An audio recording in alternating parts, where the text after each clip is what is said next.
आपल्याला शिवजी कसे दिसणार? नाही खरंच तेच. आता हे अनुभव घेण्यासाठी कधी आपल्या आश्रमात या महाशिवरात्रीत है ना. मला आजही आठवते की महाशिवरात्री थोडा ते बोलते ना गरमी, सर्वांना असं गरमी होत, म्हणजे असं कोणी नॉर्मल आपले कपडे घालून आश्रमात आले होते महाशिवरात्रीचे ते रात्री. पण 2 वर्षापूर्वीची गोष्ट. हां बरोबर आपल्यालाही आठवण असेल. 2 वर्षापूर्वी. बरोबर. दादाश्री बोलले की मी आजचा महाशिवरात्री म्हणजे खरं अर्थाने कैलाश पर्वतवरती जसा साजरा केला जातो त्याचा हा पर्व आणि लोक तुम्ही अनुभव करणार.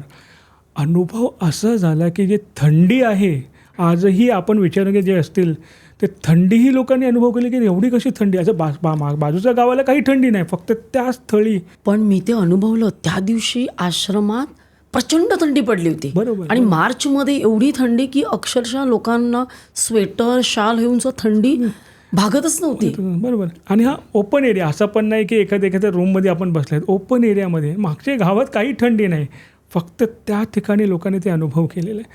मग शिवजींना अनुभव करायचा असेल तर या आश्रमात आणि महाशिवरात्रीत या आणि अनुभव घ्या. आता तुम्ही आश्रमाबद्दल बोललात तर आश्रमाबद्दल सांगा ना. आपल्या आश्रमामध्ये महाकालेश्वर आहे, भीमाशंकरच्या पायथ्याशी आहे, त्याच्याबद्दल सांगा. नक्कीच सांगतो. कसा बांधला गेला? बरोबर मी नक्कीच सांगतो. पण त्याच्या अगोदर अजून एक गोष्ट होती जे बोलायचं होतं, जे गुरु शिष्य परंपरा आपण विचारत होते.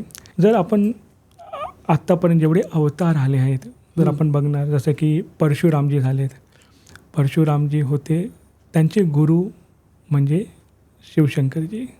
परशुरामजीचे गुरु, परशुरामजी विष्णूजीचे अवतार, पण त्यांचे गुरु म्हणून शिवजी होते. हो, ते माहितीच असेल ज्यांना माहिती, शिवजी त्यांचे गुरु होते.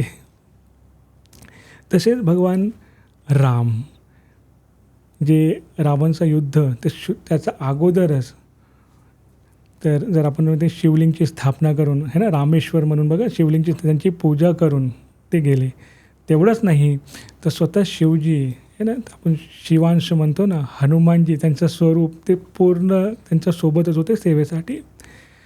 महाभारतचं युद्ध जर आपण बघितलं तर त्याच्यामध्ये पण सुरुवातीलाच भगवान कृष्णांनी अर्जुनला काय बोललं होतं की तुम्ही साधना करा आणि शिवजींची साधना करा, शिवजींची आराधना करा, म्हणजे दिव्यास्त्र तेच देतील आपल्याला ते फाईटसाठी.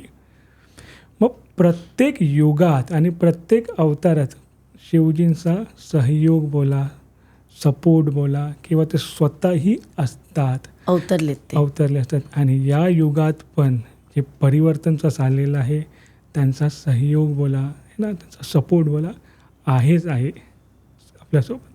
मग हे गुरु शिष्याशी परंपरा जे बोलले तर तुम्ही हे पण एक समजून घेऊ शकता, एक मोठा पॉईंट. आणि जसा एक प्रश्न आपला की मग त्याच्या आधी मला अजून एक प्रश्न पडला की आपण म्हणतो ब्रह्मा, विष्णू आणि महेश, मग महादेव हे त्यांचे गुरु का महादेवाचाच अंश या तिघांमध्ये? तत्व आलं शिवजींचं तत्व खरं अर्थाने निराकार रूपमध्ये ते शिवलिंगमध्ये आहे. फिजिकल फॉर्ममध्ये जर बघितलं तर आपले शंकरजी जे पर्वतवरती आले, आणि हे सर्वांचेच अंग म्हणून महादेव असं बोलला जातो. ब्रह्मा, विष्णू आणि महेशचे. ब्रह्मा, विष्णू आणि महेश हे 3 वेगवेगळे बोलू शकतो आपण है ना. तर ते फक्त शिवजी, शिवतत्व आणि महादेव ह्याचा अर्थ मी सांगितला.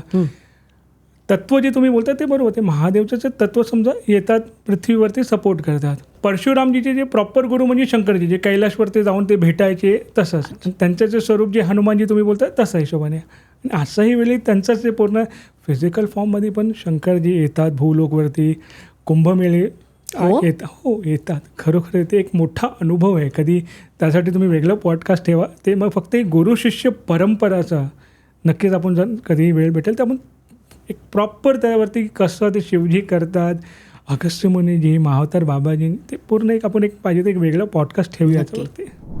ही क्लिप तुम्हाला नक्कीच आवडली असेल, कारण ती अतिशय अर्थपूर्ण तर आहेच. संपूर्ण पॉडकास्ट बघण्यासाठी सर्व काहीच्या पॉडकास्ट चॅनलला भेट द्या आणि सर्व काही क्लिप्स चॅनलला सबस्क्राईब करायला विसरू नका.